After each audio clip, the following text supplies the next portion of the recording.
IMF నుంచి విరివిగా అప్పులు తెచ్చుకుంటోంది. అప్పులు తీర్చడానికి విమానాలు అమ్ముకుంటోంది పాక్. అమెరికాకు ఆస్తులు తాకట్టు పెడుతోంది. మరోవైపు భారత్ కయ్యానికి కాలు దూవుతోంది. కానీ తమ దేశ ప్రజల బాగోగులు మాత్రం పట్టించుకోవటం లేదు. దీంతో ఆర్థికంగా సంక్షోభం పెరిగి నిత్యావసర ధరలకు రెక్కలొస్తున్నాయి. కొనుగోలు శక్తి లేక ప్రజలు ఆకలితో అలమటిస్తున్నారు. కిలో గోధుమ పిండి 130 రూపాయలయింది. ఇక ఇంధన ధరల పెరుగుదలతో ద్రవ్యోల్బణం 25% పెరిగింది.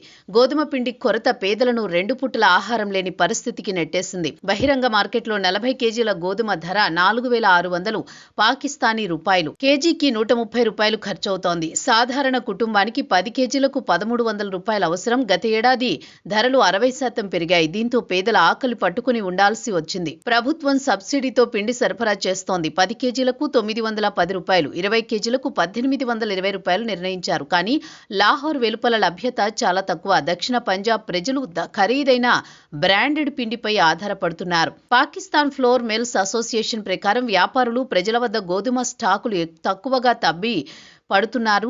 రహీం యార్ ఖాన్లో 50 లక్షల మంది జనాభాకు ప్రభుత్వం కోటా లేకపోవడం సరఫరాకు దెబ్బతీసింది. గత 2 ఏళ్లుగా 80% మిల్లులు నష్టాల్లో నడుస్తున్నాయి.